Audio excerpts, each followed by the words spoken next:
Hey all, welcome back to our channel Gogapriya Kumar's podcast. இன்னையோட story பார்க்கலாமா? இன்னைக்கு நம்ம பார்க்க போகிற story A Rich Man and His Son. ஒரு பெரிய பணக்கார அப்பாவுக்கு ஒரு பையன் இருந்தான். அவன் காலேஜ் கிராஜுவேஷன் முடிக்க போகிற நேரம். பல மாதம் அவன் அப்பா கிட்ட எனக்கு ஒரு புது கார் வேணும் அப்படின்னு கேட்டுட்டு இருந்தான். அப்பா கிட்ட நிறைய பணம் இருக்கிறதுனால கண்டிப்பாக கார் கிஃப்ட் பண்ணுவாருன்னு நம்பினான்.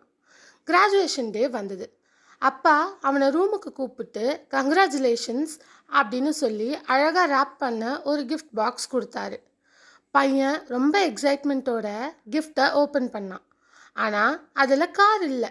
அதுக்கு பதிலாக அவனோட பெயர் எழுதின ஒரு அழகான லெதர் ஜேர்னல் தான் இருந்தது.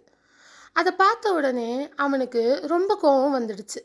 எனக்கு கார் தான் வேணும், இதை கொடுக்குறீங்களா அப்படின்னு கோவத்தில் ஜேர்னலை கீழே போட்டுட்டு விட்டுட்டு வெளியவும் போயிட்டான். அதுக்கப்புறம் பல வருஷம் அவன் அப்பாவை பார்க்கவே இல்லை. அவனும் வளர்ந்து ஒரு சக்ஸஸ்ஃபுல்லான பிஸ்னஸ் மேனாக ஆனான். பணம் நிறைய இருந்துச்சு, பெரிய வீடு, ஃபேமிலி எல்லாம் வந்துடுச்சு. ஆனால் ஒரு நாள் அப்பா இறந்துட்டாருன்னு செய்தி வந்துச்சு. மனசுக்குள்ள ரொம்ப வருத்தத்தோட அவன் வீட்டுக்கு திரும்பி வந்தான். அப்பாவோட பொருட்கள் எல்லாம் பார்த்துட்டு இருக்கும்போது பல வருஷம் முன்னாடி கோவத்தில் தூக்கி போட்ட அந்த ஜேர்னல் அவன் கண்ணுக்கு பட்டுது. இந்த டைம் அவன் அந்த ஜேர்னலை அமைதியாக ஓப்பன் பண்ணான். பேஜஸ் திருப்பி திருப்பி பார்க்கும்போது ஜேர்னலோட பின்னாடி இருந்த ஒரு கார் கீ கீழே விழுந்தது.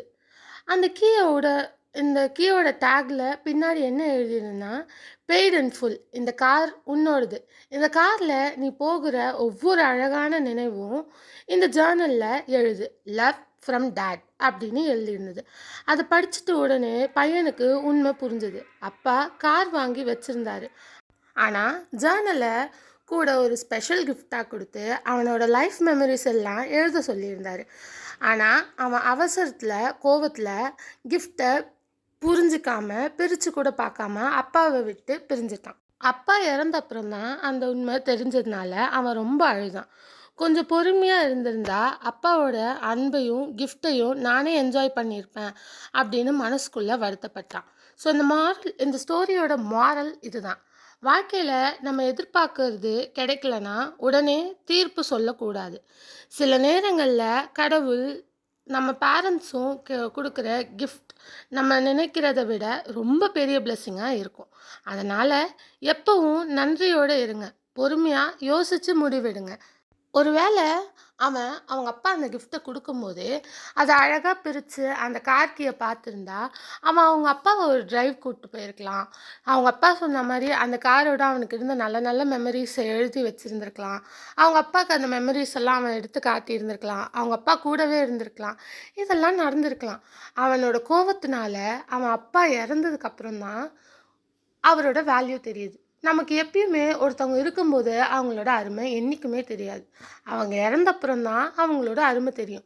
ஸோ இந்த ஸ்டோரி உங்களுக்கு புரிஞ்சிருக்கும்னு நினைக்கிறேன். கண்டிப்பாக புரிஞ்சுக்கோங்க. ஸோ இருக்கிறப்பவே ஒருத்தவங்களோட வேல்யூவை புரிஞ்சுக்க ட்ரை பண்ணுங்கள். அப்புறம் இல்லாதப்போ தேடி ஒரு பயனும் இல்லை. ஸ்டோரியோட moral, be grateful for what you are given. Thanks for வாட்சிங். லைக், ஷேர், சப்ஸ்கிரைப்லாம் பண்ணிக்கோங்க. நாளையோட தாட் வீடியோவில் உங்கள் எல்லாரையும் நான் மீட் பண்ணுறேன். Bye guys.